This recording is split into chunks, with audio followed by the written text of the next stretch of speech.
Right, yes, guys, welcome back to a video. Today we've got a podcast with Fraser. All right, Fraser.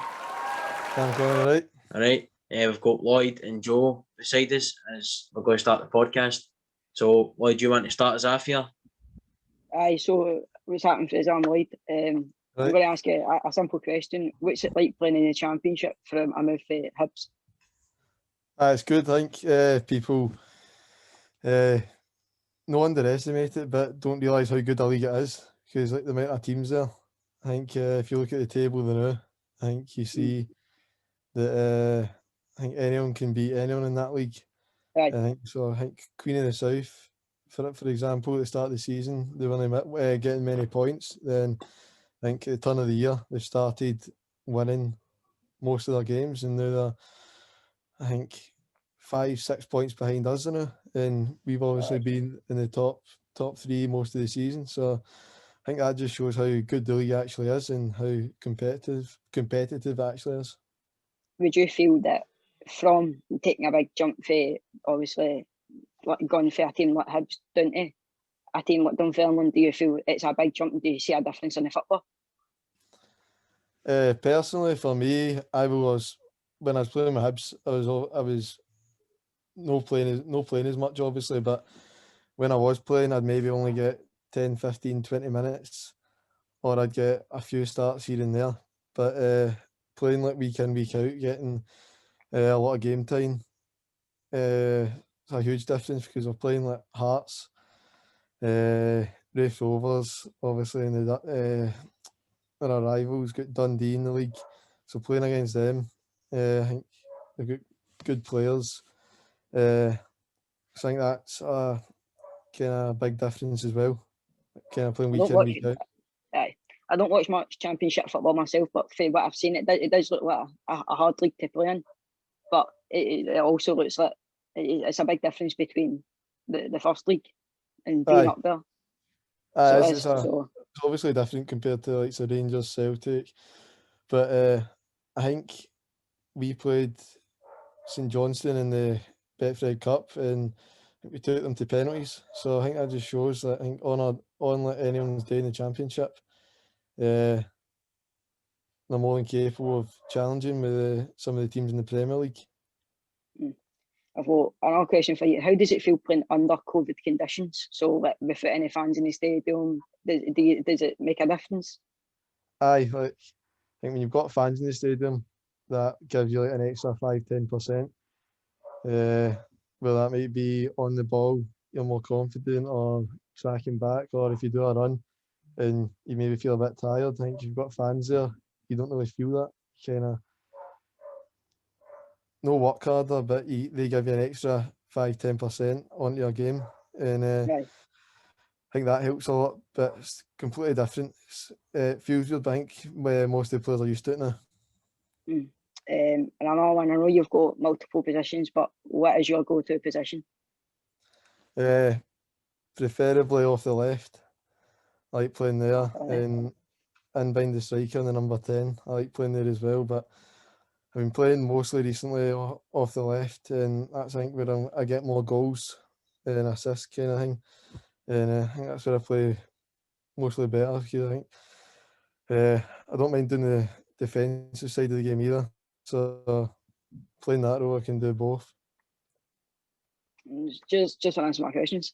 Right. So obviously, Fraser, you said there that going to Dunfermline, you have like a different challenge because you're playing week in, week out compared to what it has 15, 20 minutes a game. So that must be helping you develop as a player as well. It must be achieving stuff as well, because I mean, ever since you went to Dunfermline, you're playing week in, week out game, and now your name's all over social media, Twitter, Instagram, everything. So you must be sitting in the gaff playing Warzone. Wee tweet comes through and you're like, quality.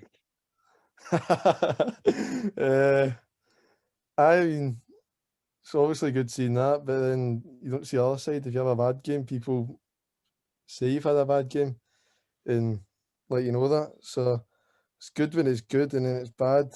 You kind of need to try not to look at that kind of stuff, because when you see the good stuff, you're obviously happy, but when you see the bad stuff, that'll put you down.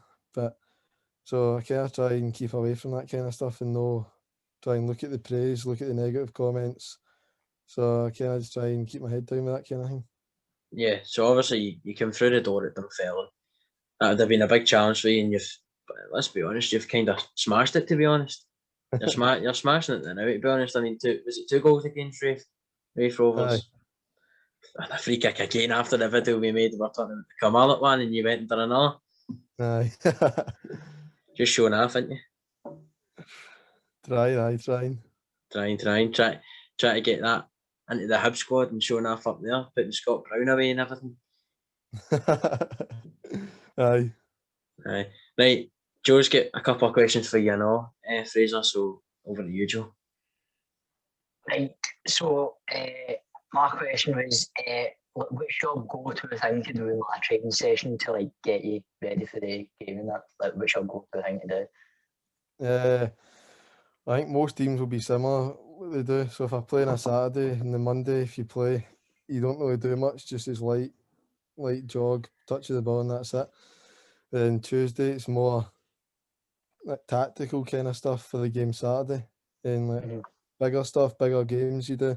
As the week goes on, you get into smaller games. So I kind of like the way it is now, the way I train now, the way the manager sets out. So just small sided games preferably. I like doing that. I like possession based stuff kind of thing. I think that's anything that makes you kind of get working in that, because what I feel like the more you put into training, the more work you do, the better you'll feel at the weekend. So I know, like you're ready to become and get you into that mindset to handle the next year. Aye, so like if you the more stuff you do like with the ball, like if I'm getting loads of touches of the ball kind of thing, I feel more confident. I think that's what most people feel like. So I get kind of, it's good. Like, and when you're playing wee games, score goals, and that gets you a good feeling. So I prefer to do that kind of stuff. My one was how do you like get into that like mindset for like winning the game on the match day? Like getting a good start to the season was one of the main things, because once you get a good start, you kind of sets kind of the benchmark for the rest of the season. So obviously we got a good start, and we've kind of been second, third throughout the whole season, and I think that's kind of, we showed good consistency. I think we could have won games with drew. I think there's probably some games where we've won where we could have drew, which is good as well. But I think just where we are at the minute, I think we just go into every game, take one at a time, and kind of make that kind of a cup final, if you know what I mean.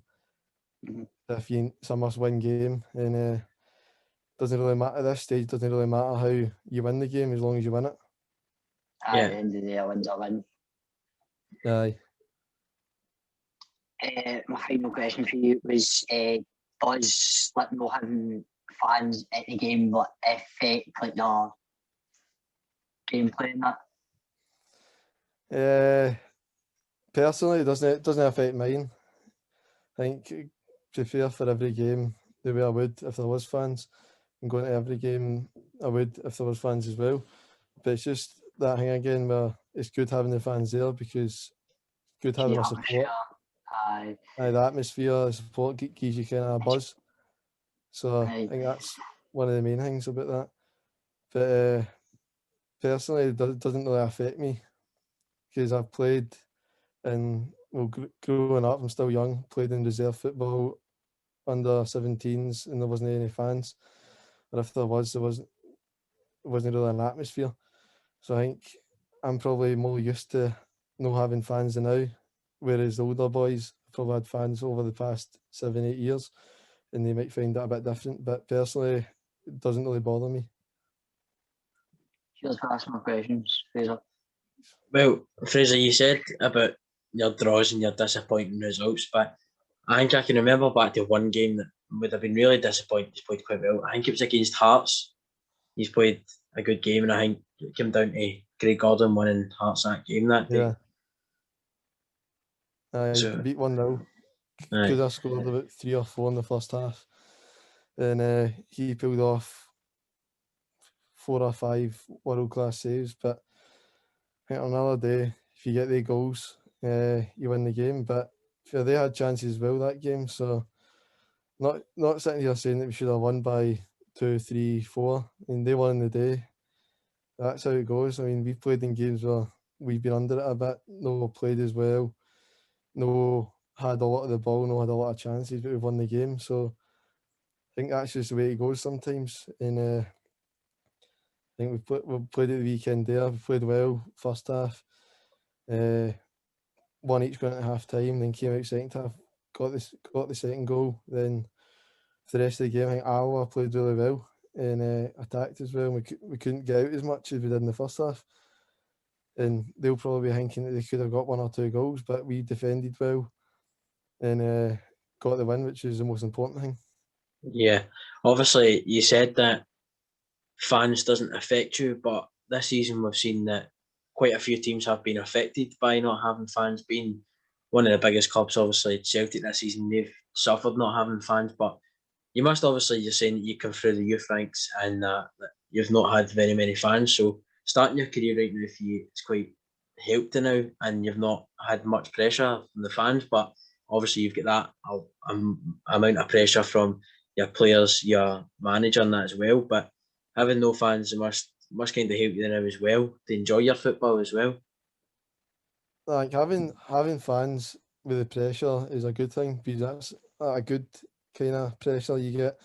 That it kind of almost makes you need to play well, and that's the kind of mindset thing the boys were talking about. But the mindset of having fans there makes you feel like I need to be on my game today. I can't not play well.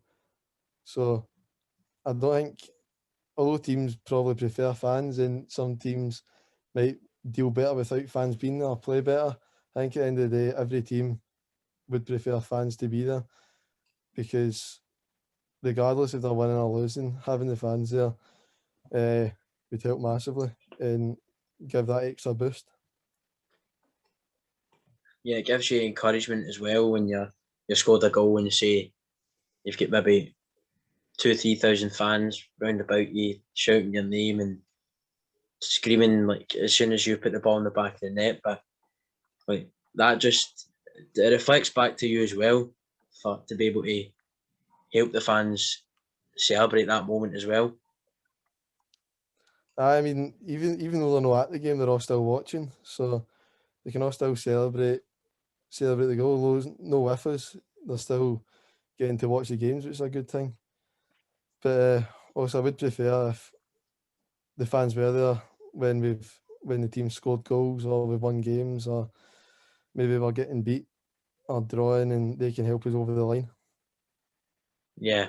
So obviously, there's still, I think it's, how many games have you got left of the season? 11 games, then hopefully if we make the playoffs that we're in now, we'll have a few more and hopefully try and get promoted. So you've got the 11 games to prove everybody in Scottish football what a player you are. So 11 games then. What you thinking for the next 11 games then? What's your plan? A few hard games coming. We've got Queen of the South away on Saturday, then Wraith Rovers away on the Friday night next week, then Dundee. That'll be on BBC, won't it? Aye, so a few hard games coming up. I think we've got Dundee twice, Hearts again as well. So well, we'll try and take points for the next 3 games and see where we are from there. Aye, so that Wraith Rovers game against will be on a Friday night, so that'll be on the telly. So yeah, I'll be watching that and hopefully you score a goal. Hopefully. Maybe let's get a hat-trick for us to enjoy then. Anyway, it's been a joy again, Fraser. Thanks very much for coming on the channel. I hope Lloyd and Joe have enjoyed themselves as well. Aye, it's been good sitting talking to you and getting back the answers that you've gave us. So it's been good. Well, I enjoyed it. Good to be back on. Right. No bother, Fraser. Right. Cheers, mate. Right. Cheers.